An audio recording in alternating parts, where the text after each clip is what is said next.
Em 2020, o mundo mudou. Em um instante, o que era familiar tornou-se incerto. Pessoas, cidades e mercados enfrentaram desafios que poucos imaginavam ser possíveis. Entre ruas vazias e prédios silenciosos, surgiu a necessidade de reimaginar o futuro.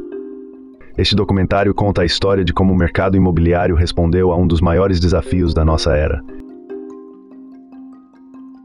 Não é apenas sobre espaços, mas sobre pessoas, resiliência e o futuro que estamos construindo juntos. Passados 5 anos, parece que a gente não lembra mais, né? Parece que está um passado muito distante. Isso teve um impacto muito forte na sociedade, no mundo, na vida das famílias e nos negócios. Então, entender o que aconteceu, recuperar o que aconteceu, recuperar essa memória, as soluções também que o setor tomou, é um passo importante. Que é importante lembrar, né? É importante ter memória. Na véspera do Ano Novo, a China emite um alerta para a OMS sobre um surto de pneumonia de causa desconhecida na cidade de Wuhan. Em poucos dias, o país passa a enfrentar uma situação de emergência. Os casos já não se restringem à cidade de Wuhan e espalham-se rapidamente para outras províncias. Com o alto fluxo de viagens internacionais a turismo e a negócios, em questão de dias, começam a surgir casos em outros países. Era final de janeiro de 2020. Portanto, a gente estava começando a ouvir falar na mídia que tinha um vírus novo lá na China, como tantas outras vezes houve outros vírus que não se espalharam, que eu atendi um paciente, que é um brasileiro, que trabalha no mercado de calçados lá na China e é casada com uma chinesa. E ela veio para cá no final de janeiro e ela me falou: Dr. Clóvis, onde que eu posso comprar máscaras? Falei: máscaras? 5, 6, 7, 8, 9, 10 para usar no dia a dia? Não. Eu quero comprar vários containers de máscaras. Eu falei: como assim?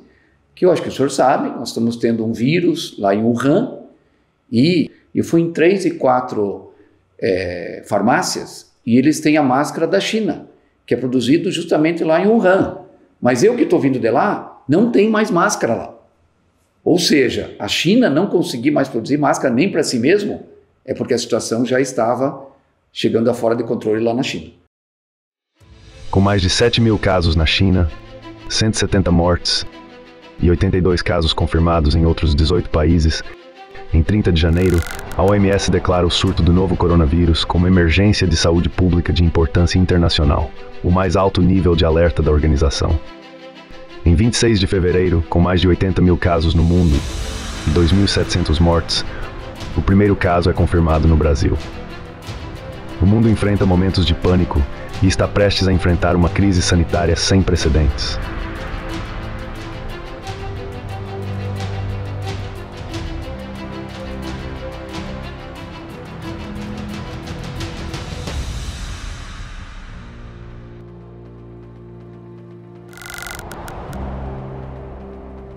Em 11 de março de 2020, o surto do Covid-19 foi oficialmente caracterizado pela Organização Mundial da Saúde como uma pandemia. Essa declaração marcou um momento histórico. O reconhecimento de que o vírus havia rompido fronteiras e afetava todos os continentes. Então, essa fase inicial, primeiro semestre de 2020, a gente dividiu em vários comitês. E a parte de um outro comitê de vacinas. E formamos um grupo de comunicação. E aí nós começamos a fazer vários informes para alertar a população. Existe um vírus, já sabemos o nome desse vírus, sabemos o sobrenome dele, sabemos como ele é transmissível, mas não temos ainda diagnóstico fácil, não temos tratamento nenhum e não temos vacina. Claro que o Brasil é um país continental, começou mais no Nordeste e Norte, o Sul e o Centro-Oeste foram inicialmente preservados, acho que todos lembram disso, né? Mas a gente sabia que era só uma questão de tempo. Então, ao verificar o que estava acontecendo no mundo, a gente podia prever e fazer medidas de prevenção. E foi aí que o mundo inteiro não precisava inventar a roda. Vamos fechar, quanto mais cedo a gente fechar, menor número de casos nós vamos ter e mais rapidamente nós vamos poder abrir. A partir daí, a percepção global mudou. Governos e populações ao redor do mundo foram confrontados com a necessidade de respostas urgentes, enquanto o medo do desconhecido tomava conta. Empresários de todos os setores foram tomados por esse medo, e no mercado imobiliário não foi diferente. Ninguém sabia o que viria pela frente e a única certeza é que o setor seria impactado.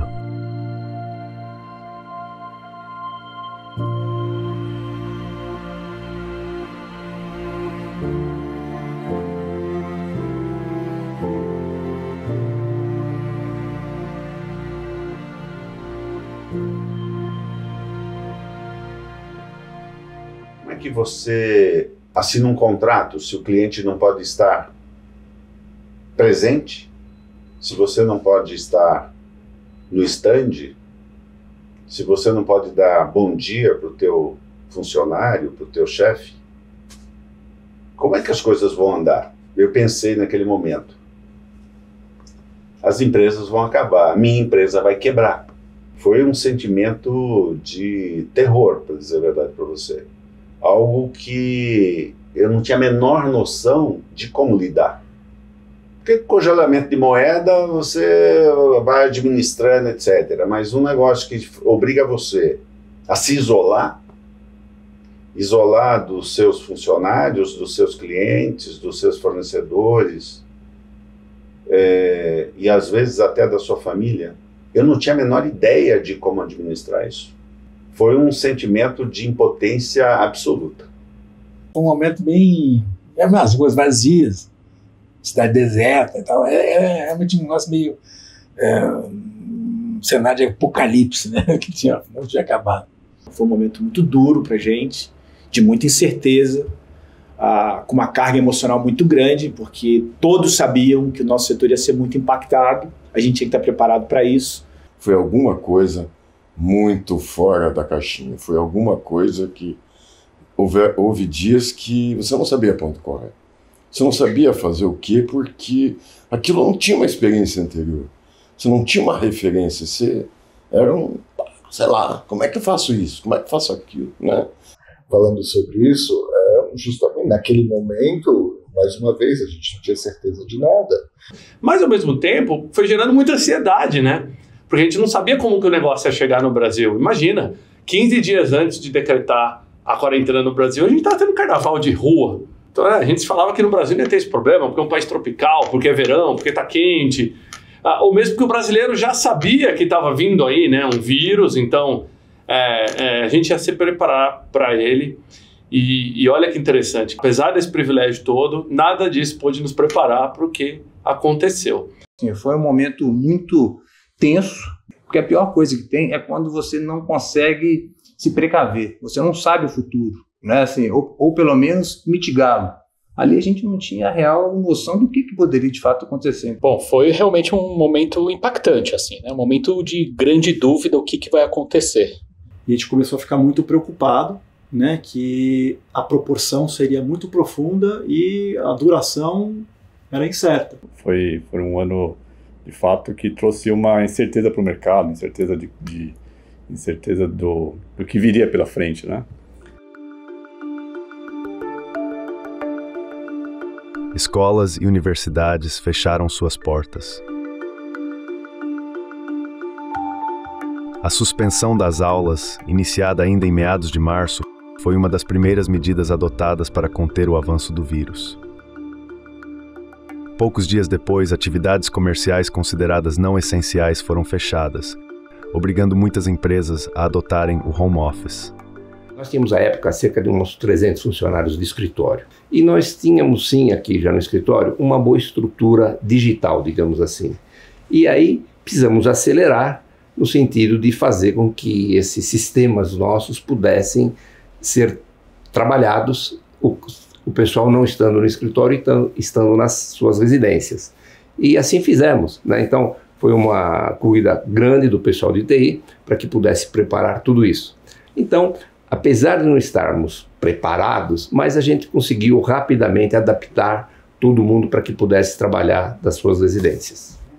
A gente começou a escutar que algumas empresas tinham mandado os colaboradores para casa. Fiquem em casa, tem aí alguma coisa acontecendo, algum vírus no ar, até que chegou na gente, né? Chegaram nos nossos locatários. Muitos locatários falaram, olha, amanhã a gente já não vem mais, a gente vai ficar em casa até saber exatamente o que é isso que está acontecendo, que vírus é esse que está todo mundo falando. A gente não tinha as ferramentas, mas ninguém usava essas ferramentas, né? Teams, Zoom, a gente não sabia o que fazer, né? E aí que a gente começou a entender, vamos lá, todo mundo trabalhando de casa, a gente vai se falando pelo WhatsApp, se falando pelo e-mail, vamos usar o Teams, vamos ver como é que funciona o Teams. Mas diferentemente do resto dos negócios imobiliários, o meu negócio é garantir que os clientes tenham acesso ao escritório. Como que eu opero uma segurança remota, uma recepção de maneira remota?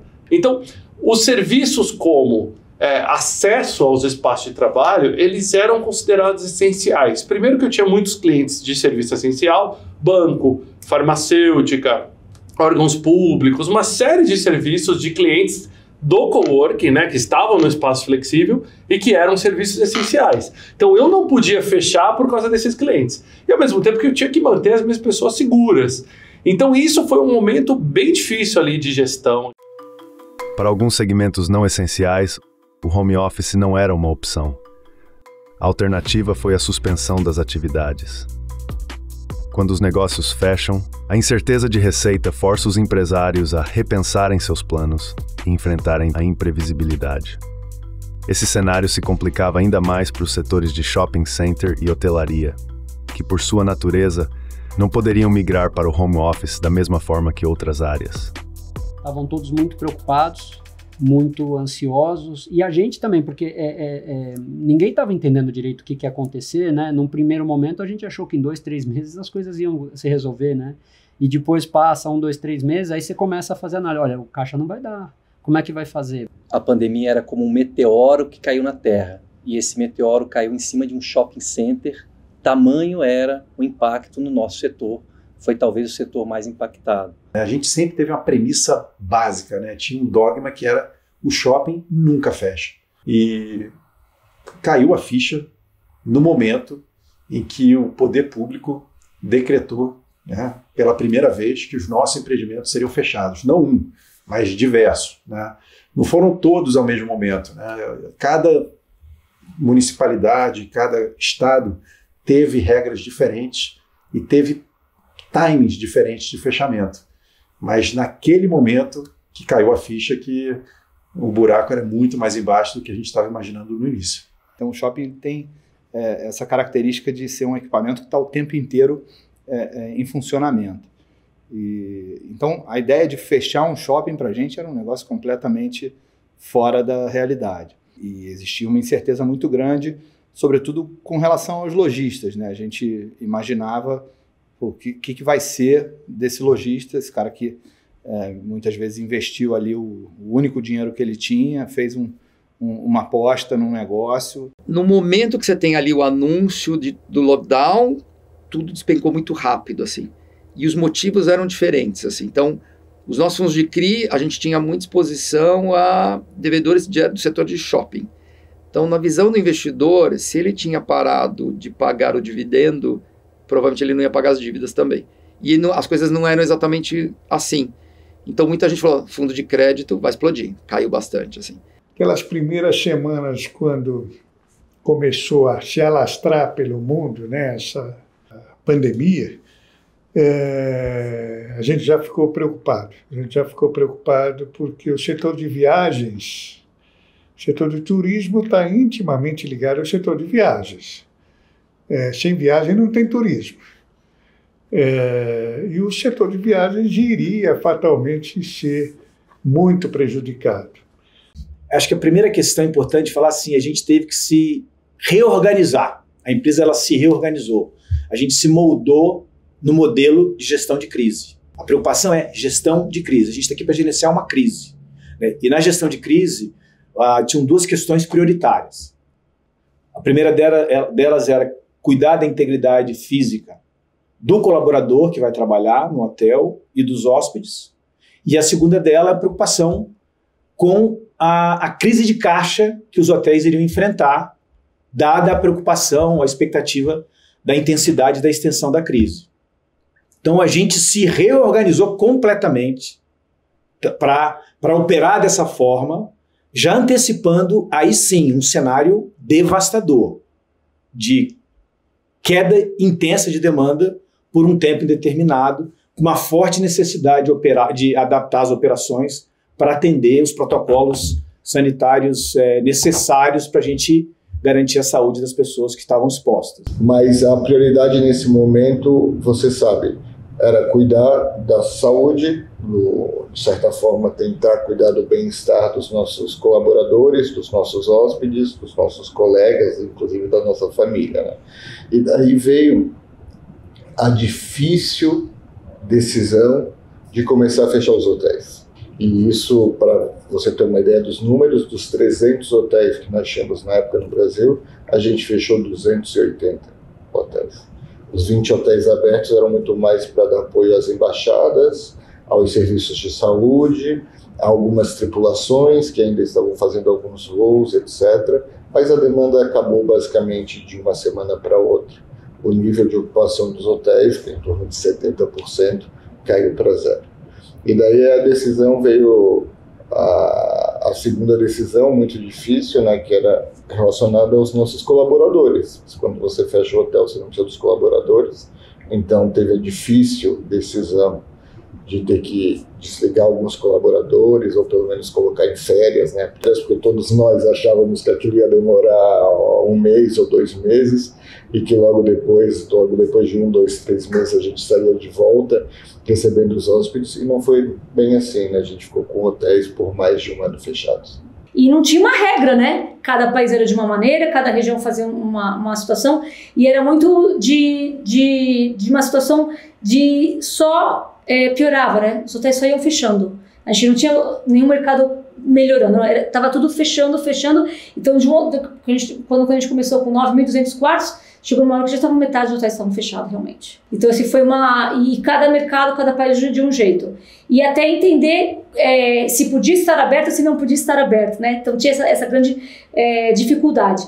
Nossa regra, sempre foi seguir todos os padrões de higiene, de limpeza, era seguir realmente o que os órgãos locais faziam as regras. A gente seguia realmente 100% todas as regras locais. Esse era o nosso papel. As mídias sociais e veículos de comunicação foram dominadas pelo Fique em Casa, que tornou-se mais do que uma recomendação, um mantra de proteção coletiva. Enquanto isso, grandes ruas e avenidas ficaram desertas, com o silêncio passando a ser o novo som das cidades. E naquele momento ali, você vendo a cidade parada, vazia, obra parada, né? Porque tinham mandado parar as obras, foi um grande desafio manter as obras funcionando. A gente tinha uma única certeza que a gente precisava juntar com a equipe e sobreviver ao que viesse. Era mais uma questão de zero planejamento, mas uma disposição muito grande de fazer o que precisava ser feito. Mas naquele momento, realmente a gente olhou muito para dentro de casa, entendendo de que forma a gente conseguiria aguentar, quanto tempo se aguentaria. Acho que todo mundo ficou pensando quanto tempo se aguentaria numa situação de paralisação total. E era a sensação, acho que lidar também com esses sentimentos. Os próprios funcionários, as pessoas estão ali, estão vendo que se nada mudar, é muito difícil a empresa dar continuidade. Eu acho que a gente não se preparou, não. A gente foi fazendo o que tinha que fazer e foi tomando atitude, resolvendo, e foi inusitado. Acho que não teve nenhuma preparação assim. Foi jogando, né, e preparando ao mesmo tempo. À medida que o Covid-19 se espalhava pelo mundo, 2 crises emergiram como ameaças iminentes: o colapso dos sistemas de saúde e uma recessão econômica global. Os hospitais públicos e privados se preparavam para uma demanda crescente, mas muitos já enfrentavam limitações estruturais e falta de insumos básicos. Assim, em geral, o que eu vejo é assim, que naquele momento a gente não tinha outra opção. Porque, para mim, talvez a situação mais triste era a gente trabalhar muito, tipo assim, começar o dia às 6 da manhã, dificilmente parar antes de 1, 2 da manhã, ter insônia de tantos pacientes graves e tanta coisa, E o pouco de tempo que eu tinha, às vezes vendo na televisão, alguém falando, temos que nos preocupar mais com a CNPJ do que com os CPFs, mais com as empresas do que com as pessoas. E nós lá no hospital, não tendo vaga para internar. Se você me ligasse, minha mãe está mal, você consegue uma vaga? Não tenho, está tudo lotado. O que nós vamos fazer? Deixar essas pessoas morrerem em casa? Ou deixar com subtratamento, às vezes lotado no pronto atendimento, entubado no pronto atendimento? Então, as pessoas não se conectaram, por mais que a gente informava, os hospitais estão superlotados, não tem mais profissional para cuidar das pessoas. Houve uma distócia das pessoas que estão muito preocupadas, com razão do ponto de vista financeiro, mas antes disso nós temos que lembrar que a gente quer salvar o cidadão. Você não tem empresa se você não tiver pessoas saudáveis para poder trabalhar nessa empresa. Então, para nós era muito difícil, até psicologicamente, ficar ouvindo as pessoas, não precisa fazer isolamento, não precisa usar máscara, né? Fiquem à vontade, todo mundo tem que pegar mesmo, e nós lá no hospital não tendo vaga para oferecer. Vendo colegas sendo internados, vendo colegas na ventilação mecânica, né? Pais de colegas morreram, e isso você deve imaginar como afetou psicologicamente para a gente. O fechamento do comércio, a paralisação de indústrias e a interrupção de serviços fragilizaram a economia. A ameaça era clara. Salvar vidas e preservar a economia seriam desafios inseparáveis. Na verdade, assim, quando a pandemia apareceu, foi na verdade um grande choque, né, para todo mundo, até porque a gente estava vindo de um mercado muito promissor, né? Enfim, a gente tinha acabado de sair de uma crise importante em 2015 e 2016, o PIB caiu aí na ordem de 8%, a gente tinha passado naquela década ali por duas crises importantes, a imobiliária e a crise econômica. A gente percebe que a pandemia veio para questionar as premissas básicas de todos os principais segmentos, né? Corporativos, shoppings, hotéis, logística. Então, para a gente foi um grande baque de como que a gente vai agora lidar com essa nova realidade nesses segmentos, né? Os efeitos da pandemia no setor imobiliário foram imediatos. Dominados pelo medo, cerca de 45% dos interessados desistiram de comprar imóveis naquele momento. As incertezas geradas pela crise sanitária e econômica afetaram diretamente a confiança do consumidor, que é um dos maiores impulsionadores de compra. As empresas começam a sentir a queda nas buscas por imóveis e 79% delas optaram por adiar o lançamento de novos empreendimentos. A incerteza de novas vendas, combinada às obras fechadas, faz emergir outra preocupação: as entradas de caixa. Sem novas vendas e sem o avanço da obra, que permite os repasses financeiros de financiamentos para as construtoras, em poucos meses o setor poderia enfrentar um cenário crítico. Se a gente parasse, todo esse ecossistema pararia. Pararia o sistema de fabricante, de loja, de transporte, de tudo isso que está envolto numa construção. Isso seria um desastre absurdo e que demandaria, aí sim, a morte das pessoas. Gente, não pode estar a obra, porque a gente receita em obra. À medida que as obras andam, a gente receita. Se fechar stand, está tudo bem, não tem problema nenhum. A gente adia um pouco a venda, mas não pode deixar de ter receita, porque a receita faz, à medida que a obra anda, você vai reconhecendo receita, vai tendo resultado, as empresas vão ficando, vamos ver quanto tempo isso vai durar.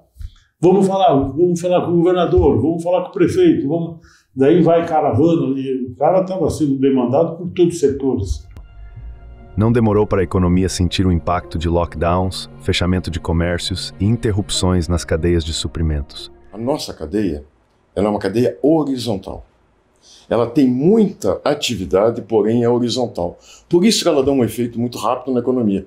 Porque quando você tem uma cadeia vertical, quando você começa a investir, até que ela chegue lá no topo, vamos dizer, desde o momento que você vai ali e extrai o minério de ferro e que ele se transforme num carro na porta de uma revendedora, isso aqui é um ciclo imenso que esse pedaço de ferro roda o mundo, fazendo uma turnê aí mundial para até chegar aqui na ponta. O nosso é diferente. Eu vou lá, colho uma brita, uma areia na natureza, transformo no concreto. O passo seguinte é o acabamento e entregar a chave. A horizontalidade dela gera essa grande quantidade de impactos imediatos na economia. E a outra questão muito sensível foi a cadeia de suprimentos com falta de materiais, né? Porque o que aconteceu com a gente aconteceu muito pior nas indústrias, né? Ficaram paradas, né? As cimenteiras desligaram fornos, as empresas de aço também. Então a demanda é muito grande e a oferta ficou com um gap relevante. Teve um aumento muito grande de estrutura metálica, aumentou demais, e o concreto. O que acontece? Como teve essa demanda muito grande, o preço subiu vertiginosamente, e com o Covid continuou subindo, mas as entregas começaram a demorar muito. Mas a construção civil continuou. E com com o Covid, na expectativa que ia diminuir a demanda, algumas usinas, por exemplo, da parte de metálica, eles até desligaram os fornos. Então não tinha insumo no mercado para você comprar. Então os preços, eles colocavam os preços como eles queriam. Como a gente tinha alguns parceiros muito bons, a gente conseguiu até manter uma certa coerência nos valores e tudo mais. Mas foi muito difícil a negociação. A parte de concreto também, se você não assinava até tal data, você já ia para o fim da fila. Então era assim, era muito complicado. Foi uma fase muito difícil de conseguir manter prazo de obra e tudo mais. Não tinha navio, não tinha container, né? A produção de alguns materiais começou a ficar muito difícil e nós começamos a ter um descolamento dos índices que a gente acompanha, o Índice Nacional da Construção Civil, o INCC, o IGPM, né, o IPCA.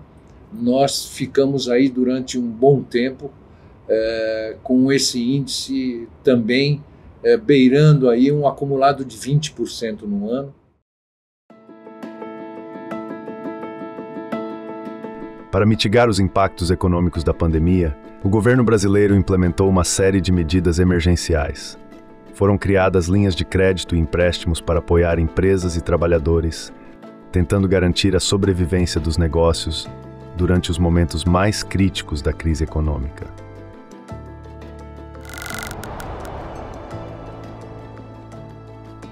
Enquanto a pandemia avançava, o setor imobiliário enfrentava uma batalha crucial: a luta pela liberação das obras e a classificação da construção civil como atividade essencial. Garantir a continuidade dos projetos era fundamental não apenas para manter o ritmo do setor, mas também para preservar empregos e sustentar a economia. O setor precisava continuar operando para atender a demanda habitacional e evitar um colapso ainda maior no mercado.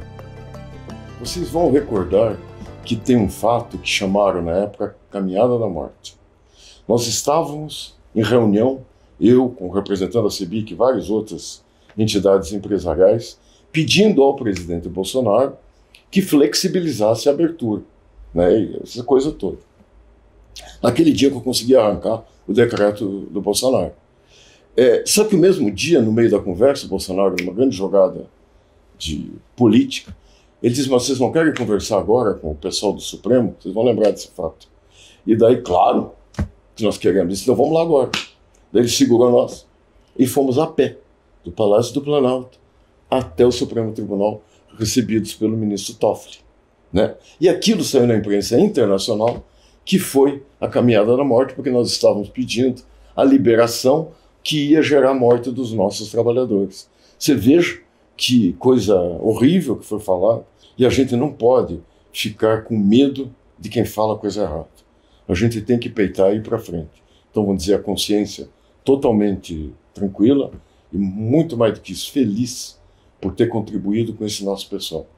E nós, do ponto de vista científico, a gente foi muito favorável de manter a construção civil aberta.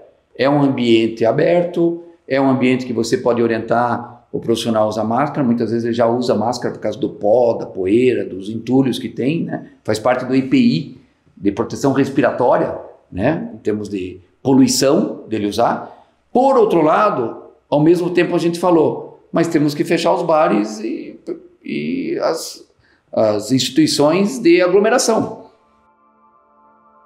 A liberação das obras trouxe um novo fôlego ao setor, permitindo que as construções seguissem em frente.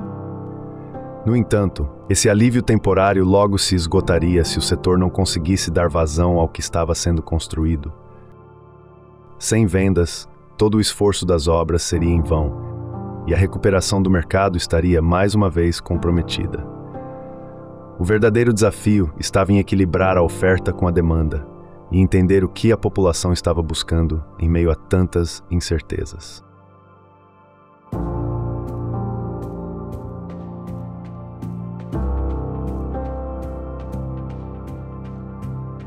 Enquanto o mercado se prepara para os momentos mais críticos da pandemia, algo inesperado começou a acontecer. As buscas por casas de campo e propriedades no litoral dispararam.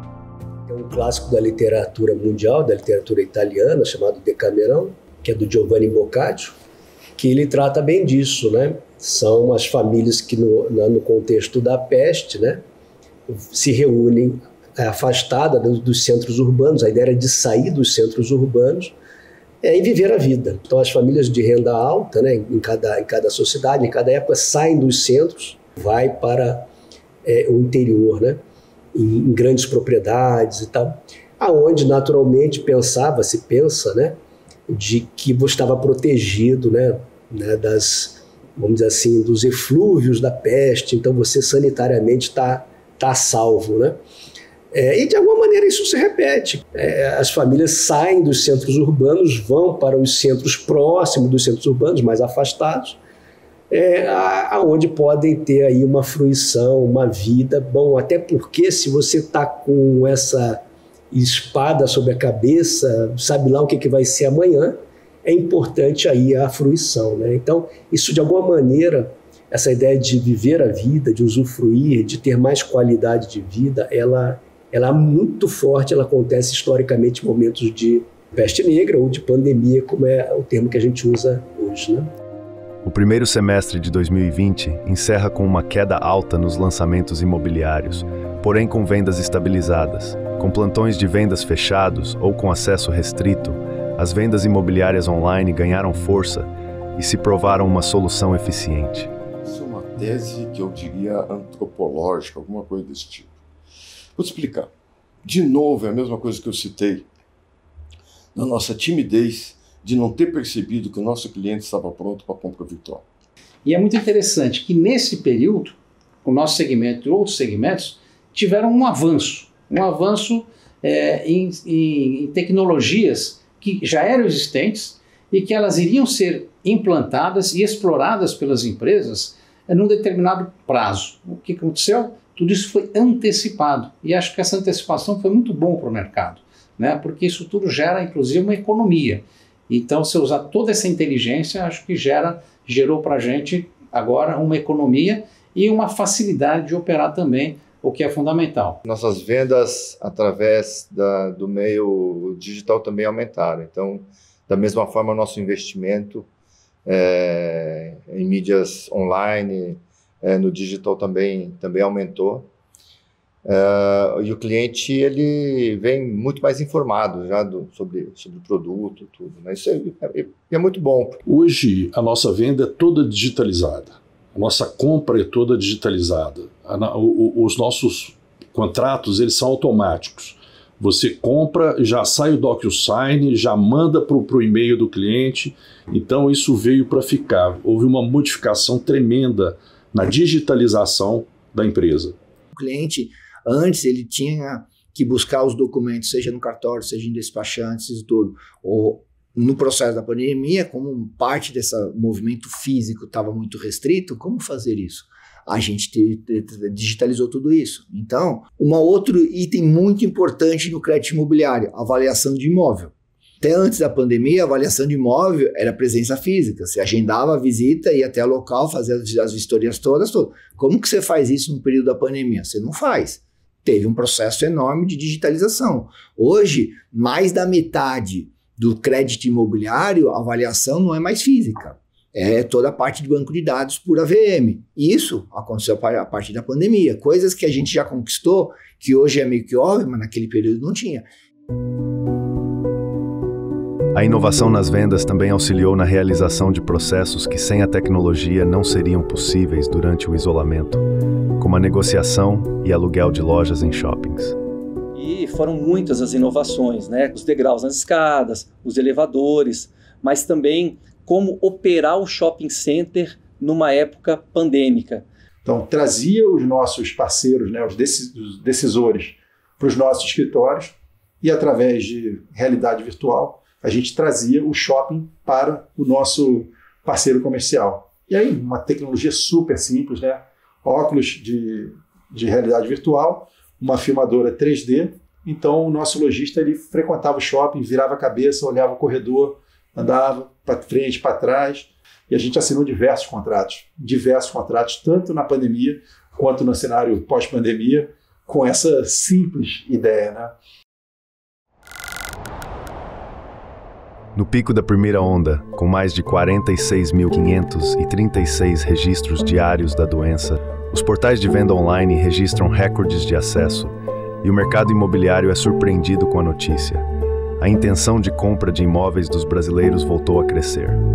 A partir de final de maio, nós já percebemos que a intenção de compra estava aumentando, né? Ela permaneceu ao redor de 20% em abril inteiro. No começo de maio ela ainda estava ao redor de 22%, mas no final de maio já tinha atingido perto de 25%. Isso é uma alta de mais de 20%.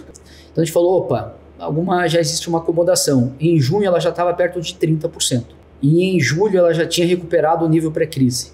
Porque, eu estou com poupança, eu tenho crédito, o juro está baixo, eu estou empregado, a minha vida está difícil aqui, eu quero comprar imóvel, inclusive imóvel usado, porque o imóvel usado está pronto. Então ele podia mudar, não é à toa, porque o que esgotou imediatamente? O estoque pronto. Tanto é que até hoje o estoque pronto, né, pronto, está baixo.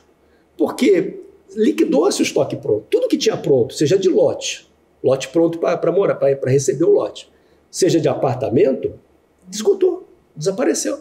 Primeira busca do mercado foi imóvel pronto. Depois, não tem mais imóvel pronto, vamos comprar o que está entregando, e assim foi o processo. Tanto que várias cidades brasileiras, que a Brain monitora, você sabe disso, aconteceu o fenômeno de você ter 4%, 5% só de imóvel pronto. Do total de estoque à venda de imóvel novo, 4%, 5% é imóvel pronto. E nós estamos falando de capitais. Então, obviamente, o desespero, vamos falar assim, comportamental de melhorar a vida, melhorar a situação, a percepção de que é preciso aumentar a qualidade de vida de maneira concreta, hoje, gerou esse gatilho comportamental que fez as famílias irem às compras, né, do residencial. Vamos para a coisa mais importante para qualquer economia, em especial para a construção civil e em especial para o setor imobiliário, chama-se taxa Selic. A taxa Selic era de 2%. Inacreditável, né? Você tinha um financiamento imobiliário que era mais caro do que a taxa referencial de juros, coisa que nunca aconteceu no Brasil. Esse é o primeiro ponto. O segundo ponto é um desejo realmente das pessoas terem um ambiente, a casa, o apartamento, o lugar, o refúgio passou a ser muito importante para as pessoas.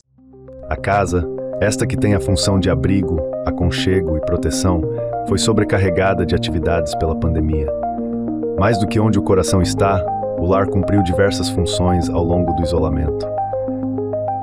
De repente, a ida ao show virou live na TV, o treino da academia precisou ser improvisado em um canto da sala, a aula das crianças invadiu a mesa da família, disputando espaço com o trabalho home office. E como equilibrar tantas funções, necessidades e objetivos em apenas um lugar? Foi nesse contexto que muitas famílias começaram a desejar algo essencial para equilibrar a rotina: mais espaço. As pessoas começaram a querer morar melhor, as pessoas ficaram mais tempo dentro de casa, então todo mundo queria fazer reforma. Passou-se mais tempo dentro de casa e repensou sua própria casa. Por isso que o primeiro item que explodiu foi material de reforma. O cimento começou a ter um consumo do formiguinha que nunca tinha existido antes. As lojas de home center nunca venderam tanto, principalmente porque naquela época o Auxílio Brasil, que assim se chamava, né, o Auxílio Covid, foi muito utilizado o dinheiro para comprar material de construção civil para reformar a sua casa. Então a gente percebeu que ali estava tendo um movimento de repensar o imóvel. eles tiveram tempo de ficar mais tempo dentro das suas próprias casas. Então eles começaram a valorizar coisas que antes não eram valorizadas. Por quê? A casa deles era um ambiente, um espaço que eles iam para dormir. Saíam cedo para trabalhar, voltavam no fim do dia. Então, teve uma mudança muito drástica, né, de conscientização do consumidor e do cliente nesse sentido. Terem ficado dentro de casa, eles começaram a observar necessidades. E é muito interessante. Por exemplo, a gente teve casos de pessoas que moravam em apartamentos muito grandes, realmente, nos jardins de 400, 500 metros quadrados, mas estavam incomodados. Mas como é que uma pessoa num apartamento de 400, 500 metros quadrados está incomodada? Eram apartamentos antigos, as janelas não eram tão grandes, não tinha muito terraço, tinha um ou outro terraço, assim, às vezes na sala, mas não tinha tanto terraço, iluminação era menor, as pessoas sentiam necessidade de mais claridade, de mais sol. Então, essa família resolveu mudar para um apartamento mais moderno, onde você tem janelas mais amplas, entra mais luz, você tem um terraço mais convidativo para você. Então, essas pessoas, elas foram mudando de imóveis em função das necessidades que eles observaram. Então foi um repensar da moradia. Um período novo possui novas demandas. A pandemia fez com que o consumidor buscasse novas configurações, novos espaços e novas estruturas, antecipando as tendências do futuro para o presente. As pessoas procuraram qualidade de vida e se afastarem dos centros urbanos em função da contaminação. E eu acho que a procura de lotes foi maior por isso, para a pessoa fazer a casa do jeito dela e no lugar que ela acha que é bom. Muitos desses empreendimentos, loteamento interior, foram muito demandados. Muita gente buscou alguma casa, segunda moradia, que com o evento dessa realidade, falou, podia ter morrido sem aproveitar, agora eu quero ter qualidade de vida. Posso fazer o trabalho de casa. Home office, vou ficar lá segunda, vou ficar sexta. Terça, quarta e quinta eu fico em São Paulo, o resto eu fico lá. Isso tudo levou a repensar o produto. Então nós passamos, vários empreendimentos nós reprojetamos e para ter um produto mais dentro dessa situação. A gente foi aprendendo com essas demandas, com esses erros e com o nosso dia a dia também em casa e foi modificando o layout, que de certa forma veio para ficar. Hoje não é tão forte criar esse espaço para o home office, mas é forte, por exemplo, você ter uma janela mais ampla para entrar uma boa iluminação, uma boa ventilação, você olhar para fora, né, e enxergar lá fora, enxergar o horizonte. Isso ficou impregnado na nossa cabeça. Se você olhar um projeto como ele é concebido na prefeitura, ele tem lá uma sala, vamos falar de um apartamento médio, então tem lá uma sala de 30 metros quadrados e tem uma varanda de 40, né? De maneira que se o sujeito não incorporar a varanda à sala, ele tem uma mini sala e uma mega varanda. A hora que ele incorpora, ele tem uma grande sala com uma mega janela, né? As varandas ganharam um protagonismo impressionante. A churrasqueira, né? E ali na varanda, com aquela boa iluminação e ventilação, a maioria dos home office foram para ali, né? Porque ele já está numa área menos íntima, então você tem menos essa interferência da família nas suas reuniões, né? Sem dúvida nenhuma, né, nós tivemos mudanças na parte de produto, então claramente o lazer é uma demanda que né, foi muito mais valorizada pós-pandemia. Então hoje todos os nossos empreendimentos, independentemente do segmento ao qual, né, ele tem ali como alvo, público-alvo, vai ter uma área de lazer muito superior ao que, né, era demandado anteriormente pelos clientes. Então o lazer passou a ser muito mais valorizado, uma área um pouco mais ampla dentro da própria unidade, em diversos segmentos que nós temos como target, passou a claramente ser um objeto de desejo. A maneira também de trabalhar também mudou, né? Isso é uma coisa que permanece até hoje, né? Então a gente tem buscado oferecer dentro dos nossos empreendimentos também área comum, onde você tenha Wi-Fi, né, onde você tenha um espaço para trabalhar, né? Que a gente chama também de coworking, tem uma sala de reunião, mas também tem espaços individualizados. O lazer ele passou a ser priorizado. Eu vejo que a companhia acelerou algumas tendências que já existiam, né? Então, falamos da varanda, uma delas.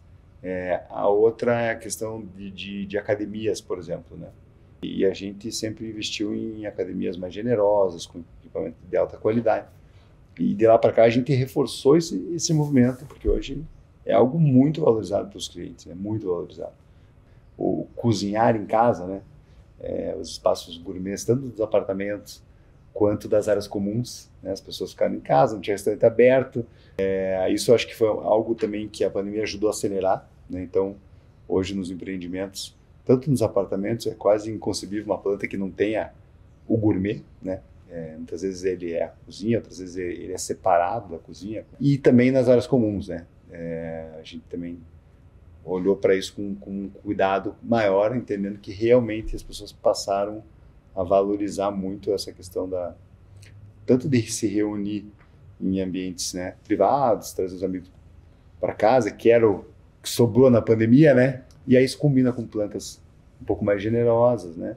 Com lugar para receber, mais em casa. Então acho que são coisas que, claro, foram muito mais acentuadas no momento da pandemia, mas que alguns desses hábitos permaneceram e permanecem até hoje e acabaram mudando um pouco os produtos, né? Sim, houve um redesenho, eu diria, né, do imóvel, não só o imóvel em si, mas tudo que está em volta dele, que faz parte do nosso produto, né? Então, assim, mercadinhos, Wi-Fi, quer dizer, você ter toda uma estrutura preparada para aquilo, para que dê robustez, para que as pessoas estavam em casa, uma parte delas estava em casa, né? Áreas de lazer mais robustas, as famílias estavam ali, as crianças dentro de casa, você imagina. Então, esse redesenho aconteceu, né? Ele é um desafio para o nosso ciclo de negócio, né? Porque muitos dos projetos estavam já aprovados, né? Ou já estavam em vias de ser lançados. Então, muitas vezes não é fácil você fazer a alteração e, obviamente, à medida que você vai andando na esteira de aprovação, você consegue fazer alterações mais robustas. E a gente fez, né? Muito voltada para aquilo que eu falei, para a segurança do lar, para você estar ali dentro daquele ambiente 24 horas por dia, naquele momento, e ter conforto, ter segurança e ter uma vida saudável e feliz ali dentro. Então, a gente fez essa mudança que se estende até hoje, na verdade.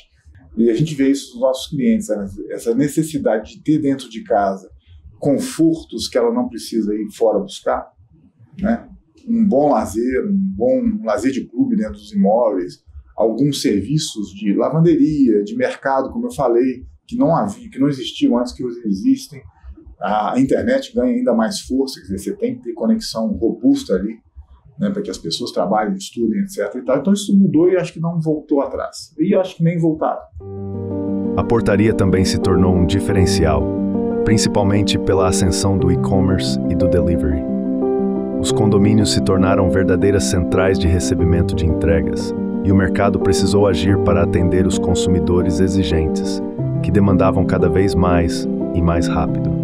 A população precisava receber os produtos, sejam de saúde, né, alimento, eventualmente mais para frente entretenimento, toda a parte de ginástica, né? As pessoas começaram a fazer ginástica em casa. Então a gente viu uma onda nesse sentido.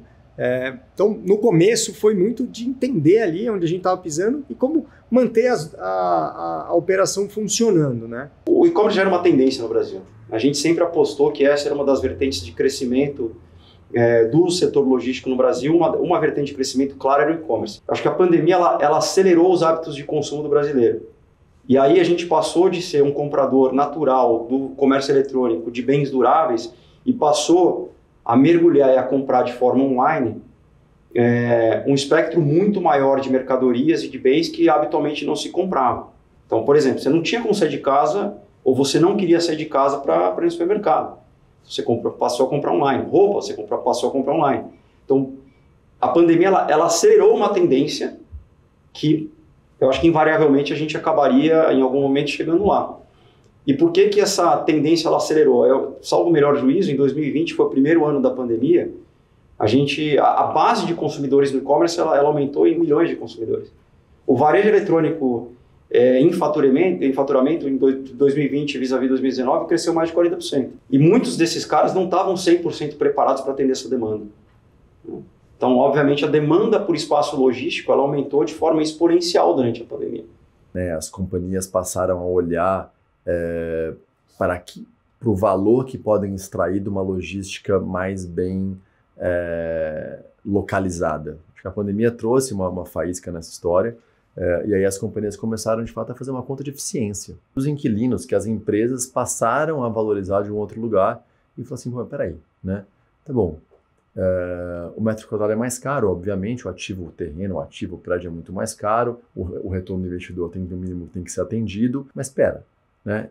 Se eu tenho 20 mil metros quadrados a 60 quilômetros da cidade, mas se pôr ali na cidade de 10, só aqui pode ser o dobro já, porque a eficiência do meu metro quadrado do giro dessa mercadoria é muito maior. Assim como o setor logístico, o mercado residencial precisou revisar seus produtos e serviços para atender a crescente demanda. Enquanto a intenção de compra de imóveis segue em crescimento e atinge um patamar superior ao pré-pandemia, a taxa Selic atinge e se mantém em sua mínima histórica. O crédito para aquisição de imóveis ultrapassa as marcas do ano anterior. As vendas imobiliárias também superam as de 2019 e os estoques de imóveis caem em todas as regiões brasileiras. 2020, que iniciou com incertezas, turbulências e desafios inesperados, terminou com uma acelerada recuperação do mercado residencial e deixou para 2021 uma promessa ambiciosa, a projeção de recordes de lançamentos e vendas e a expectativa de ser o melhor ano da história do mercado imobiliário brasileiro. Eu acho que a gente sempre olhou e viu um norte. Tem uma luz ali. Em que momento era essa luz? Aí a gente não dependia de nós dependíamos da questão toda de vacina, etc e tal, até porque sempre teve aquela aposta que a volta aos escritórios era muito forte relacionada à vacina, né? Então a vacinação era a chave pra gente, é como se fosse a nossa Copa do Mundo ali, tô esperando, era a vacinação. Então, no momento que tivesse a vacinação, a gente apostava na volta aos escritórios. A Covid fez com que vários laboratórios, vários pesquisadores se unissem para tentar desenvolver essa tecnologia e em um ano, final de 2020, a gente já tinha vacina eficaz e segura, que é importante, eficaz e segura. 2021 começou com uma onda de esperança, marcada pelo início da vacinação contra a Covid-19. Esse processo trouxe um novo ânimo para o mercado e perspectivas em relação ao futuro. Com a vacinação, deu-se início a um processo de normalização em diversos setores, que esperavam pela reabertura para tentar retomar as operações. A recuperação teve dois momentos, né? Ela começou a acontecer no final de 2020, a gente começou a perceber um crescimento da busca de hóspedes por ocupação, turismo de lazer, mesmo em grandes cidades, tá? Não só em destinos com perfil puro de lazer. Então, a retomada do segmento, né, de lazer doméstico, ela começou já no final de 2020 e ela se manteve. Ela reagia, ela teve evidentemente teve né, a segunda queda, a segunda onda do primeiro ou segundo trimestre de 2021, já não me lembro muito, mas ela foi impactante. Então a gente pensa assim, você caiu 85%, aí você ao longo do ano chegou na metade do segundo semestre de 2020, você já estava num patamar de queda de 50%, 45%. Entramos em 2021 com uma perspectiva otimista, considerando a chegada da vacina já em janeiro, né? E não só como uma forma de proteger a pessoa da doença, mas uma mudança de comportamento, a pessoa ter mais vontade, confiança para viajar. E a demanda pela viagem de turismo doméstico, ela se acelerou muito, porque as pessoas estavam confinadas, o dólar já tinha tido uma desvalorização cambial muito forte do real, o dólar estava muito caro, e evidentemente você tinha as fronteiras internacionais todas ainda fechadas. Então, a demanda pelo turismo de lazer, ela explodiu no começo de 2021 já. As famílias, principalmente, estavam dentro de casa há 6 meses, 7 meses, 8 meses, e precisavam sair principalmente que tem filhos pequenos. Então isso voltou e voltou forte e voltou como o primeiro segmento a ser importante nessa retomada. E daí logo depois a gente entendeu que tinha esse novo segmento que a gente chama de bleisure, né? O bleisure é uma mistura das palavras business e leisure. Então esse segmento logo a gente viu, foi importante voltando para os hotéis. E um outro ponto muito importante dessa retomada, como as pessoas aprenderam a trabalhar todo mundo de casa, né? E a gente veio com essa ideia de work from anywhere, que era trabalhar de qualquer lugar. Então, seja nacionalmente ou internacionalmente, a gente via que os nossos hotéis eram porto seguro, de certa forma, onde as pessoas podiam trabalhar tranquilamente, com segurança, mas pelo menos sair das casas. A gente fez muitos quartos de hotel que viraram salas de reunião. As áreas sociais dos hotéis também estavam disponíveis para isso. A gente oferecia o Wi-Fi gratuito, por exemplo, para as pessoas saírem para o lobby do hotel e trabalharem. E isso funcionou muito bem, essa retomada. Então, esse primeiro foi esse lazer puro, depois o bleisure, e depois muito desse working from anywhere, que as pessoas visitavam os hotéis, ou quem trabalhava em São Paulo ia para o Rio de Janeiro, passava uma semana no Rio, trabalhando de um lobby de um hotel como o nosso. Então isso começou a funcionar na retomada. Basicamente, né, da base 100 de 2019, em 2020, aí ano completo, a gente caiu 35% de vendas contra 2020. O resultado para os acionistas que a gente distribuiu foi 50% menor do que em 2019 e 2020. Em 2021 já teve uma retomada mais forte, a queda de vendas foi ainda 2 dígitos, mas foi na ordem de 15%, e para os acionistas teve uma recuperação de 1/4, ou seja, caiu 25% contra 2019. Com uma tendência de queda do número de casos, as medidas de isolamento aos poucos tornam-se menos restritivas, mas nada volta a ser exatamente como era antes. A sociedade descobre então um novo normal, que reflete as mudanças permanentes nos hábitos de vida, trabalho e consumo. Os escritórios ganham novas formas, aderindo aos modelos híbridos de trabalho, precisando ser cada vez mais conectados e flexíveis. As empresas que começaram a questionar, começaram a falar, cara, eu não sei mais se eu preciso desse tanto de escritório que eu tenho antes. Então muitos fizeram redução em 2020 e 2021, e na hora de começar a voltar, não tinha espaço para todo mundo se todo mundo voltasse. Ao mesmo tempo que para as pessoas começarem a voltar, tinha que voltar de uma maneira diferente, para todo mundo se sentir bem. E teve um movimento muito interessante ali em 2021, que é o que a gente chamava de volta em blocos. O que era volta em blocos? Ninguém voltava para o escritório arriscando voltar para o escritório cheio. Por quê? Se desse uma Covid ali e se acontecesse qualquer coisa, você ia ter que colocar o escritório inteiro de quarentena de novo. Então foi feito volta em blocos, volta determinada sala, volta determinada sala. Aí, de repente, o mercado olhou e falou assim, cara, se eu não sei quanto tempo eu preciso do espaço. Eu já quero um espaço que esteja pronto, que eu não precisa construir. Eu quero um espaço que eu consiga fazer essa volta em blocos. Por que eu não olho o coworking? Por que eu estou olhando o mercado tradicional? E aí a volta aos escritórios começou a ser muito tracionada como primeira opção os escritórios flexíveis. Mais do que o escritório tradicional. E aí a gente viu aquela curva de ocupação, nossa, que tinha tomado um impacto grande na pandemia ali, em torno de 20% da ocupação, recuperar essa ocupação em questão de meses. No momento que se falou numa primeira retomada dos escritórios, a ocupação do coworking vai lá na estrela. Acho que agora a gente foi para um movimento de muita volta ao escritório, é o que começa a acontecer. O trânsito piora, eventualmente você vai fazer uma pesquisa de clima e quem voltou de uma forma obrigada e não porque queria estar no escritório vai ficar mais infeliz, e aí você vai ter que dar outro paliativo ali para melhorar a vida dele. Então, eu acredito muito nesse movimento pendular, né? De volta muito para um lado, volta muito para o outro, e você vai tentando equilibrar. Eu acho que a gente está achando ainda com o mercado de escritórios o que é esse híbrido, que obviamente é o que vai ficar, né? Mas em que escala, o que é razoável.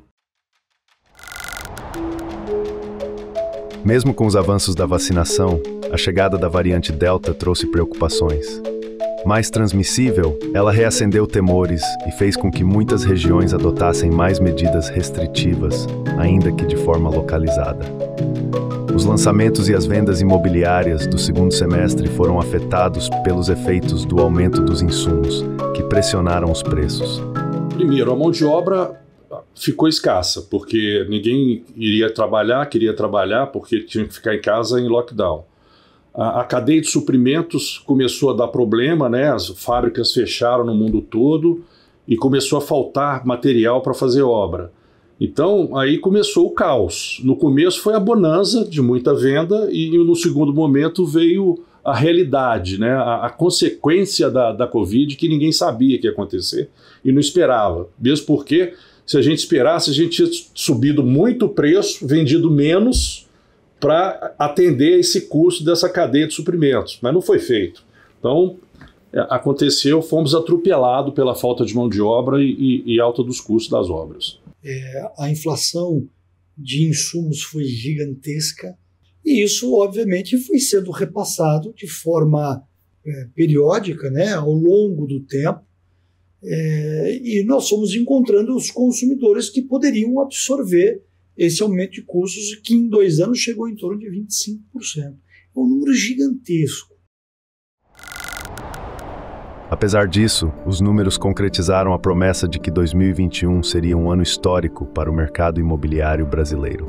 Além do crescimento no número de lançamentos e vendas, o setor registrou recorde na série histórica de financiamentos imobiliários.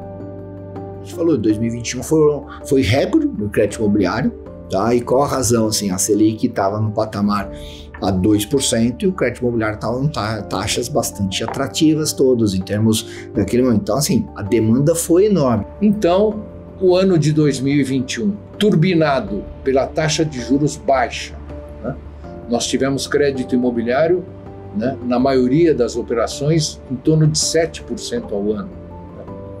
Taxas nunca vividas no Brasil. Nós atingimos o recorde de financiamento com recursos da caderneta de poupança. Como eu falei, o Casa Verde e Amarelo andava meio devagar, né? Mas os recursos da poupança tiveram recorde em 2021. Se não me engano, 205 bilhões de financiamento.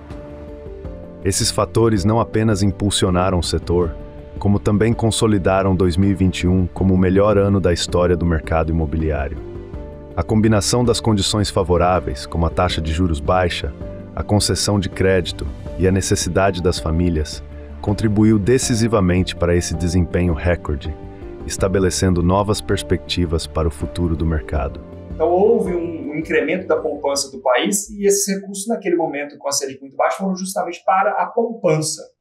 Então houve uma entrada muito forte de recursos na poupança, as taxas de juros do crédito imobiliário caíram e nós tivemos, né, os dois, vamos dizer, principais pilares que nós precisamos para o nosso setor, que é a demanda, a vontade e o crédito. Então, eu diria que tanto no segmento do Minha Casa Minha Vida, através da marca direcional, quanto no segmento do SBPE, com a marca Riva, que opera num segmento acima do Minha Casa Minha Vida, nós tivemos uma demanda muito forte, uma disponibilidade de crédito. No Minha Casa Minha Vida não mudou tanto, né, porque ali são recursos do fundo de garantia, mas fora do programa Minha Casa Minha Vida, a disponibilidade de crédito foi enorme. E se você pegar, né, os últimos, vamos dizer, de 2020 para cá, o ano onde houve o maior volume de financiamentos no segmento do SBPE, da poupança, ou seja, acima do Minha Casa Minha Vida, foi 2021. Um pouco acima de 200 bilhões de reais. Então a gente tinha disponibilidade com custo competitivo, demanda e, em termos nominais, o recorde de financiamento no segmento da poupança foi 2021. Passado isso, houve uma ressignificação do morar, né? Todo mundo dentro de casa, uma situação que nunca ninguém havia vivido, né? De repente a demanda por imóveis explode aí no segundo momento da pandemia, né? E foi maravilhoso. Olhando pelo lado comercial, nós tivemos no ano 2020 e 2021 excepcionais. Existia ali uma MRV já preparada para crescer, já com land bank, já com legalizações prontas ou em andamento, e a gente aproveitou aquele momento e crescemos de fato, vendemos como nunca. Então esse foi o segundo momento da pandemia, que foi muito bom para nós. Ainda no final deste ano, a variante Omicron chega ao Brasil e gera um aumento significativo dos casos no país e no mundo. Apesar disso, a vacinação demonstrou sua eficácia, reduzindo significativamente os casos graves e as hospitalizações. A estabilização dos indicadores de saúde pública em várias regiões do mundo possibilitou o relaxamento gradual das restrições, e alguns setores começaram uma grande retomada. Nós fizemos um evento realmente que foi muito bem organizado aqui na Faria Lima, né? E esse evento ele tinha, obviamente, o auditório, e fora do auditório, como era um teatro, já estava lá um balcão onde você tinha um café. Você tinha uma presença grande no auditório e uma presença enorme naquele saguão do café. Ou seja, a prova que as pessoas estavam ávidas por esse network. Outra coisa que também você tem essa medida. Na hora do almoço, as pessoas vão almoçar, você precisava sair chamando as pessoas. Vamos voltar. Por quê? As pessoas estavam ali, na verdade, conversando, dividindo experiências. Então isso mostra que as pessoas realmente estavam ávidas, né, para voltar a ter esse tipo de relacionamento.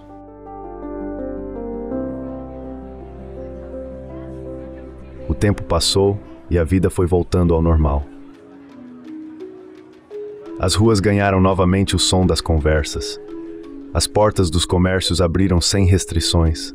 Os eventos voltaram a reunir pessoas lado a lado. Os escritórios se encheram de vozes e planos. E apesar de parecer que tudo voltou a ser exatamente como era antes, muita coisa mudou. E essas mudanças continuarão moldando o futuro, transformando a forma como vivemos, trabalhamos e nos relacionamos.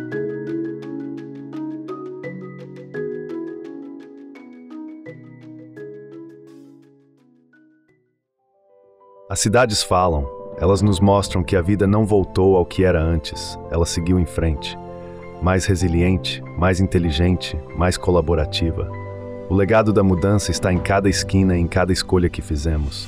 Eu acho que todo o consumidor ficou mais exigente, com um maior nível de exigência de instantaneidade e de solução. A tecnologia claramente teve um salto muito grande. A gente foi desenvolvendo nesse período e desde então para facilitar esse processo que acabou virando normal, né? Tanto que somos uma empresa paperless, no nosso escritório não tem gaveta. Não tem gaveta, ninguém guarda nada, não tem papel. Sem dúvida nenhuma, todos os produtos passaram por uma repaginação para se adequar à nova forma de vida e às novas exigências do dia a dia. As pessoas têm que ter mais flexibilidade. A flexibilidade ajuda até o trânsito, né? Se as pessoas não precisam entrar todo mundo às 9. Quem quiser entra às 7, quem quiser entra às 8, quem quiser entra às 10, entendeu? E sai em outros horários, etc. Isso ajuda até o trânsito, mas vejo que as pessoas também têm a qualidade de vida, que esse era outro ponto, né? Das 9 às 6 tem que trabalhar todo mundo, e hoje você vê pessoas que dizem, não, eu quero um tempo para mim, mas eu vou trabalhar da mesma maneira, me dê mais flexibilidade. Até a adequação de espaços que a pessoa possa também trabalhar. Então, espaço de coworking, espaço que a pessoa possa fazer uma reunião, uma ligação, sem barulho, sem ruído. Isso a gente adaptou muitos empreendimentos para isso. Não só dentro dos espaços, né, que as empresas têm que ter um espaço diferenciado para trazer o colaborador. A empresa chega para o colaborador e fala, você tem que voltar para o escritório.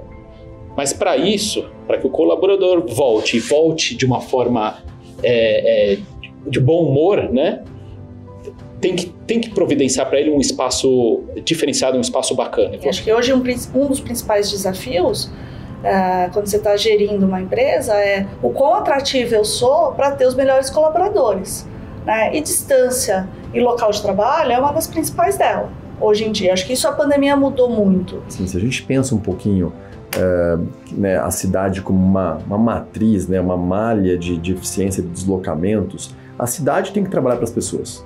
Então as pessoas conseguiram entender que elas têm o poder de alcance muito maior.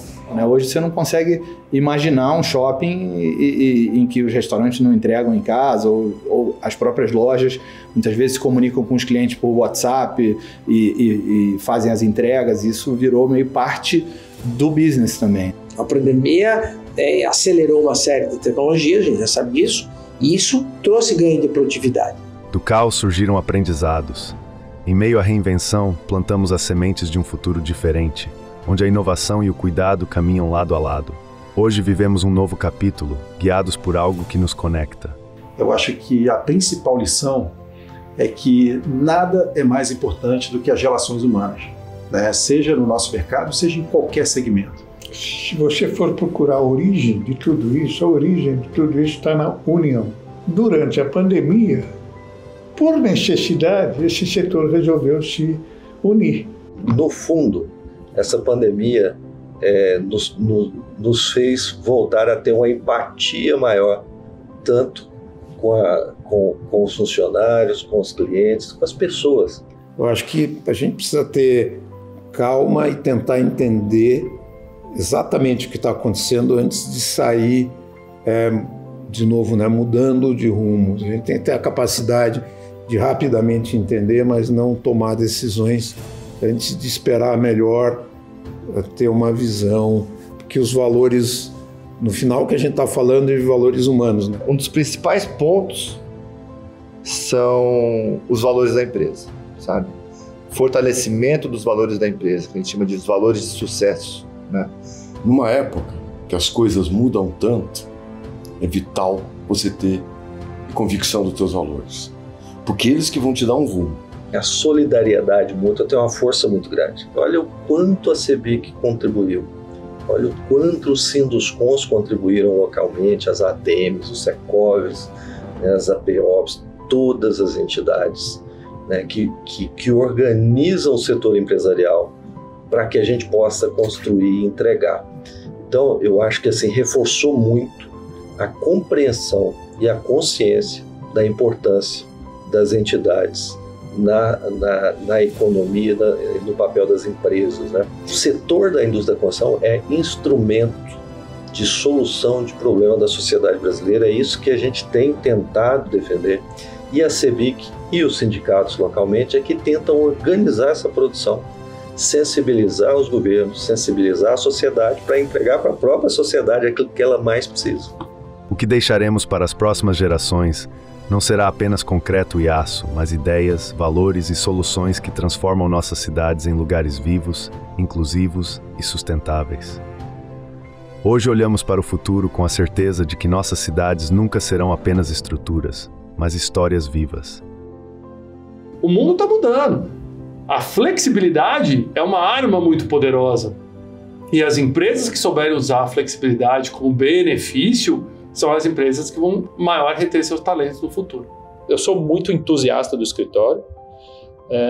O produto mudou, né, como a gente estava comentando até agora, né? Acho que não existe mais só um prédio de escritórios. O prédio de escritórios tem que ter essas áreas comuns, tem que ter essas amenidades, tem que oferecer essa diversidade de espaço para os colaboradores, para as empresas que estão aí. Mas eu acho que isso ainda, o Brasil está muito distante assim, de um fim do escritório. Eu acho que aqui, cada vez mais, o mercado vai crescer, novas regiões vão surgir, né? E eu acho que o mercado ainda é muito promissor. A indústria do turismo, ela proporciona experiências, memórias, então ela, eu acho que é parte crucial da própria essência humana, né? Do próprio relacionamento humano. Para um mercado como o Brasil, o que eu vejo de como promissor são os hotéis e residenciais juntos. Eu acho que todos esses hotéis lifestyle, que quase não tem no Brasil, vão tomar conta do mercado e vão crescer muito. E depois esse componente de alimentos e bebidas e entretenimento dentro dos hotéis. As pessoas cada vez mais vão querer ter recurso para curtir, para aproveitar a vida, que é viajar, conhecer novos lugares, novas pessoas, experiências gastronômicas, esportes. Então, eu vejo um setor com uma demanda aquecida, desafios de mão de obra, desafios de produtividade e ambientais. Eu estou otimista por essa conjunção de oferta, demanda e mudança de comportamento que vai impactar num crescimento contínuo da demanda, que não é mais retomada de pandemia. Retomada de pandemia já acabou. Agora é de fato uma revalorização, uma nova valorização da experiência de viagem, que eu acho que é algo muito bom que está vindo aí para gente. o luxo não é mais o acabamento em mármore, algum detalhe em ouro, não é isso. O luxo não é mais isso. O luxo é experiência. O quanto de coisas, que momentos diferentes eu posso vivenciar naquele empreendimento. Então, acho que essas experiências que você vai viver é que vai ser fundamental. Acho que talvez uma das grandes missões, né, que seja de uma forma muito mais ampla, né, e talvez menos focada em resultados, certamente, mas se a gente for pensar bem, né, por que as pessoas vão ao shopping center? É em busca da felicidade. Seja a felicidade pelo encontro da família, com os amigos, seja eventualmente a felicidade a partir da aquisição de um bem que ela deseja durante muito tempo. Enfim, eu acho que se a gente conseguir, a cada frequência do nosso consumidor, que ele entre de uma determinada forma e saia, que seja um pouco mais feliz, eu acho que a gente está atendendo o nosso propósito. E o shopping proporciona momentos bons, momentos de encantamento, momentos de tranquilidade. E a nossa nova vocação, se a gente pode dizer isso, né, é ser a extensão da casa das pessoas. As cidades carecem muito desses espaços, né? Espaços em que você consiga andar com segurança, ter tranquilidade, deixar seus filhos brincando, conversar com seus amigos, encontrar as pessoas, e nós somos esse lugar, né? Nós somos essa praça pública dessas cidades, e acho que é um posicionamento muito forte, né? Olhando para o futuro, né? As cidades são um lugar hoje que oferecem esse encontro, essa promoção de ideias, as interações e tal. E no final do dia, as cidades elas têm que operar, né, nesse lugar de aproximar as pessoas. O setor logístico é o elo entre o que você quer e ter aquele bem chegando até você no momento em que você quer. Porque ela é justamente a ponte, ela é o elo de ligação entre o consumidor e a mercadoria. E você tem consumidores cada vez mais exigentes, então esse elo ele vai ficar cada vez menor e mais curto. Hoje, a entrega é em até 24 horas, né? Que é no próximo dia, em até um dia, né? É na ordem de grandeza de 77%.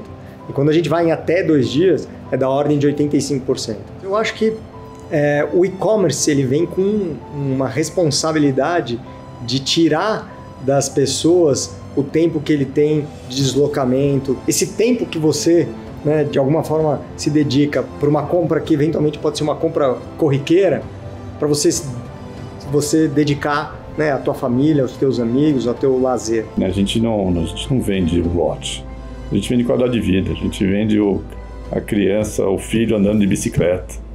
A gente vende fazer a sua caminhando no condomínio, fazendo academia no clube, nadando, passeio ao ar livre, né, o verde. É isso, é qualidade de vida. Então, nós não produzimos apartamento, tem que produzir sonhos, certo? Produzir sonhos.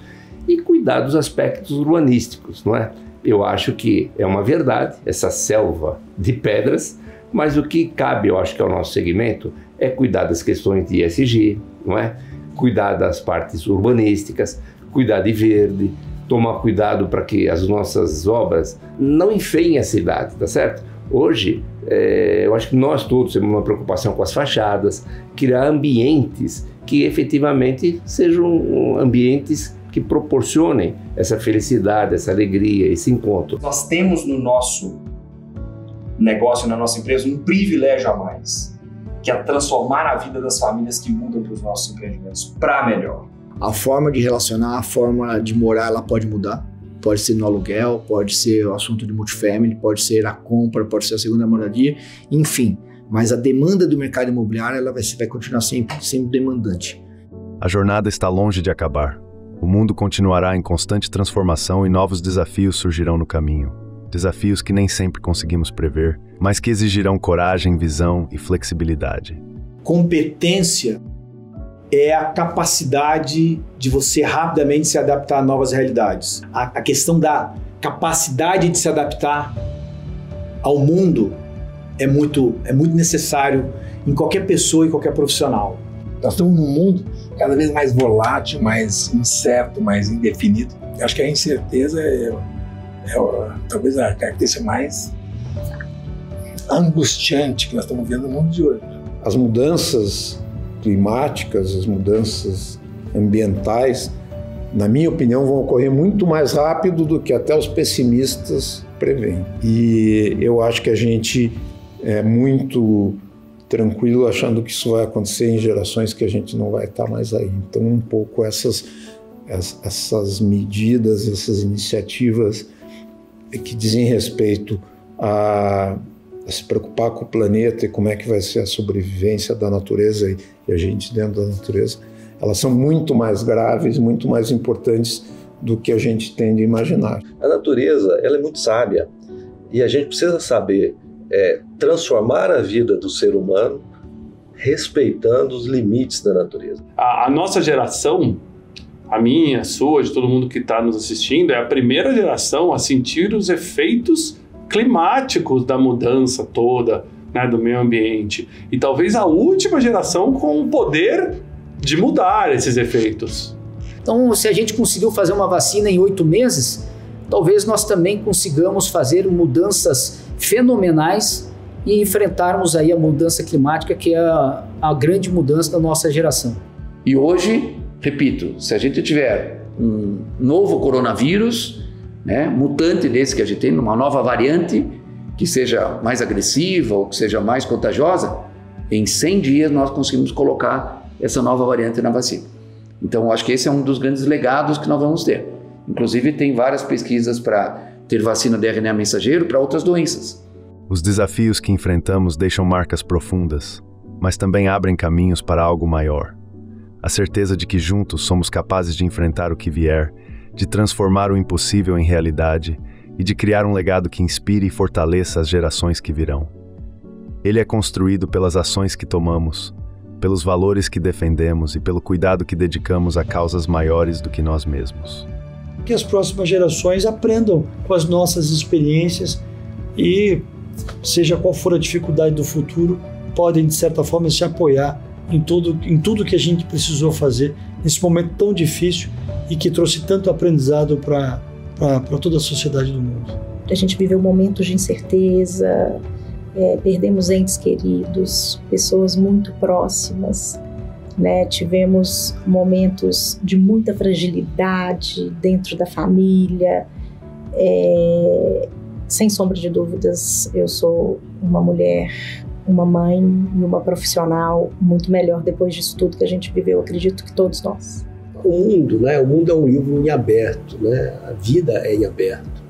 Então é muito provável que a gente vai enfrentar sempre outros desafios tão ou mais graves, né? Importantes que sejam, sobre a nossa vida, sobre a sociedade, sobre nossas empresas. Mas se a gente quiser, a gente consegue. Se a gente se unir, a gente consegue.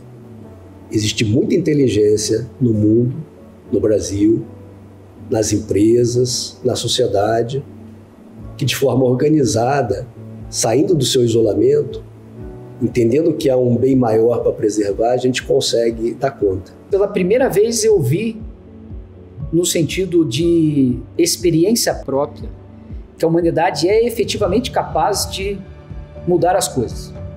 Juntos podemos construir um legado importante para as futuras gerações. Um legado que não está apenas no que ficou para trás, mas no que seguimos construindo juntos. O mercado provou que em um terreno de mudanças, quem sabe se adaptar não apenas constrói edifícios, constrói o futuro.